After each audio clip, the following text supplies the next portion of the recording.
February 6 taong 2023, nangyanigin ng 7.8 magnitude na lindol ang Central Turkey at Western Syria at sinundan pa ng sunod-sunod na mga aftershocks dahilan upang isa-isang gumuho ang mga malalaking buildings at mga kabahayan.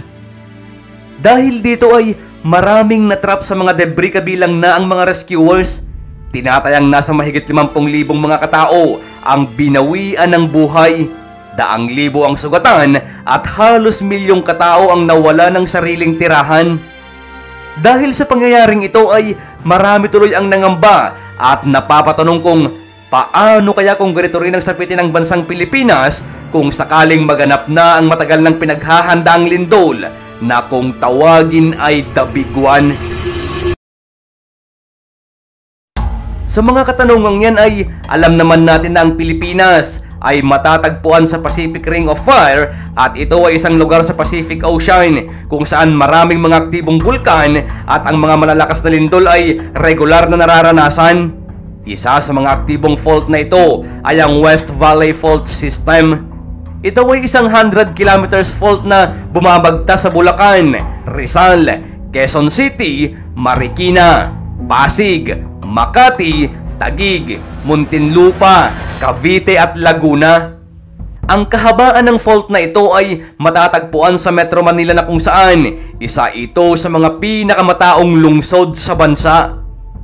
Mga kaibigan, sa mga hindi nakakaalam, alam nyo ba na nabanggit na ng Metro Manila Earthquake Impact Reduction Study na ginawa noong 2004 ng Japan International Cooperation Agency, Metropolitan Manila Development Authority at ng PHIVOLCS o ng Philippine Institute for Volcanology and Seismology ang worst case scenario kapag mangyaring maganap na ang kinatatakutang The Big One?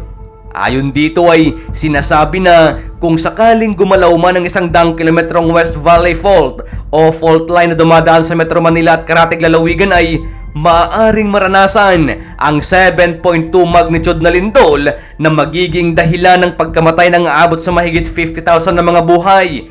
Mahigit 100,000 ang maaaring masugatan at nasa 170,000 naman na mga buildings ang maaaring gumuho. Ang masaklap ay maaari pang magkaroon ng maraming sunog at hindi ito kagad maaapula dahil sa mapuputol din ang linya ng tubig at pagkatapos nito ay ang Metro Manila ay lalamunin ng dilim tuwing gabi dahil sa kawalan din ng supply ng kuryente. Alam nyo din ba mga kaibigan na ilang daang taon na ang nakalilipas nang huling maganap ang nakakapaminsalang lindol na ito? Para sa kaalaman nating lahat ay ito ay huling nangyari pa noong taong 1658.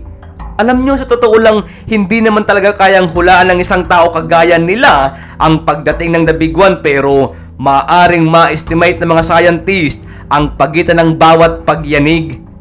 Ayon kasi sa mga eksperto ay nangyayari ang paggalaw ng West Valley Fault every 400 years.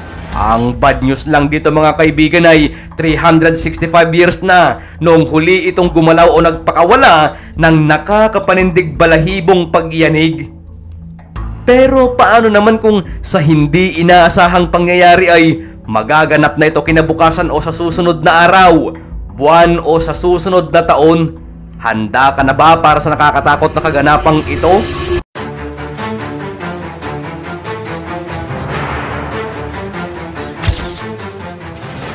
Kamakailan lamang kasi ay naglabas na naman ng pangitain ng sikat na psychic reader ng Pilipinas na si Rudy Baldwin at sinasabi na ang 2024 nga ay tila isang sumpang taon dahil ito ay matatawag bilang the year of worst and massive event in the history. Itong 2024 is a year of worst and massive event in history. Sa taong 2024 na animo isang sumpa, makaranas tayo ng matinding hamon ng kalikasan. Itong yung lindol hindi pa rin nawala. Binigyang diin din niya kasi ang mga papasok na mga matitinding sakuna sa Pilipinas. Isa na nga dito ang pagpasok ng mga malalakas na bagyo at malalakas na lindol.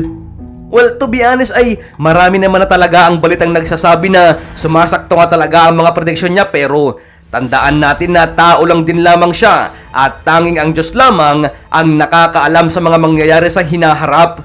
Ganun pa man, Ayon sa Phivolcs ay huwag nating kalimutan ang maging listo at maging laging handa sa posibleng pagtama ng The Big One sa Metro Manila anumang araw at oras. Kabilang na nga dito ang pagsali sa mga earthquake drills at pag-inspeksyon sa bawat tahanan at opisina kung ang mga ito ba ay matitibay. Pero higit sa lahat ay huwag nating kalilimutang magdasal at ipanalangin na huwag na sanang magising pa ang natutulog na fault line nang sa ganon ay hindi nadanasin pa ng ating mga kababayan ang posibleng malaking banta ng kinatatakutang The Big One.